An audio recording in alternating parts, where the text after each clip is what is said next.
Hi there, I'm Drew Badger, the world's #1 English fluency guide, and welcome to another advanced listening practice lesson. Let's get into the magic and discuss some more interesting things on the program today. Well, today I wanted to talk about and I'm a little bit upset, actually. I feel bad about it, but at the same time, it needs to be said. Sometimes, as an English fluency guide, I don't want to just teach you things. I need to, help with a little bit of that psychology as well. And if I see people that are either making mistakes or they are bullshitting, so to bullshit just means you're spending time doing things that you do not need to do, or you're doing things in the wrong order that you should be doing them in. You're wasting time trying to do things that are comfortable instead of doing what's necessary and what you really need to do to get fluent. So I want to talk about that in this video. Now I'm going to use an analogy for business because I talk about business a lot. I'm in business. I love discussing that. And there are a lot of great lessons from business that can be applied to everyday life and actually vice versa. So vice versa meaning going from learning about life to business or from business to life in general. Now, I don't really listen to many business English podcasts, or not business English podcasts, but just business or entrepreneurial podcasts. I spend most of my time either working on something, or if there's a particular thing I don't know how to do, I try to learn about that specific thing, and then I just get back to work. And this is the same thing I recommend for you when you're trying to improve. You keep moving as far as you can until you're actually stuck. You really feel like you've tried everything. Then you stop and you ask for help. And then as soon as you get that help, you go back to work and you begin improving. Now, it's really interesting. There's a kind of typical podcast that a lot of people make. And this is the trying to get a whole bunch of different entrepreneurs, or, I guess it could be the case for musicians, or it could be the case for anything else, but I'm just focusing on entrepreneurs. So people that create businesses for this particular lesson. But the typical podcast, or atypical podcast, I should say, an episode that lots of different people do, or even writing books about this, is trying to distill. So they take an idea and try to filter it, try to understand, try to reduce that information into some particular idea. And people ask what's the one trait, or what's the one thing that people need to become a fantastic entrepreneur? And there are lots of different answers for this. You hear people they've got to be a good leader, or they've got to be good at motivating people, or they've got to be good at creating ideas, or, other things like that. But typically you hear all these different things, and I feel bad about all of these answers because really it's confusing the people that are watching this or listening to the podcast in this case. So if you're reading a book and you're trying to figure out, you watch, a lot of books that are okay, we're going to profile 30 different companies and figure out how all of them did something correctly. We're going to profile 30 different entrepreneurs and figure out how all of them did something correctly. I hate to just come out and say it, but really the thing that actually connects all these entrepreneurs together is they know how to sell. And that's it. And it's the most important skill in business. And if you don't know how to sell, all this stuff about leadership and motivation and all that, it won't mean anything.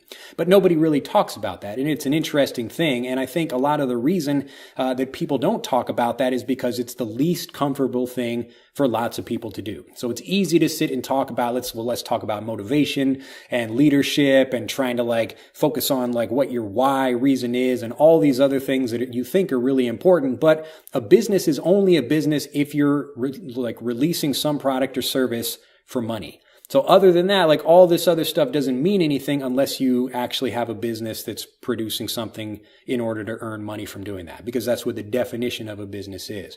Now, all these other things, again, it's nice to think about those things, but really they're distracting you from focusing on the most important thing you should be doing. So if you're in business, whether you're working for a company or working for yourself, learn about sales and marketing. And this is actually why you should be promoting yourself in a certain way, or how to promote yourself, how to connect with the market, all of these other things, instead of thinking about all whatever else about leadership and all that, because all of those other things actually come from the confidence that you get when you actually know how to sell and market properly.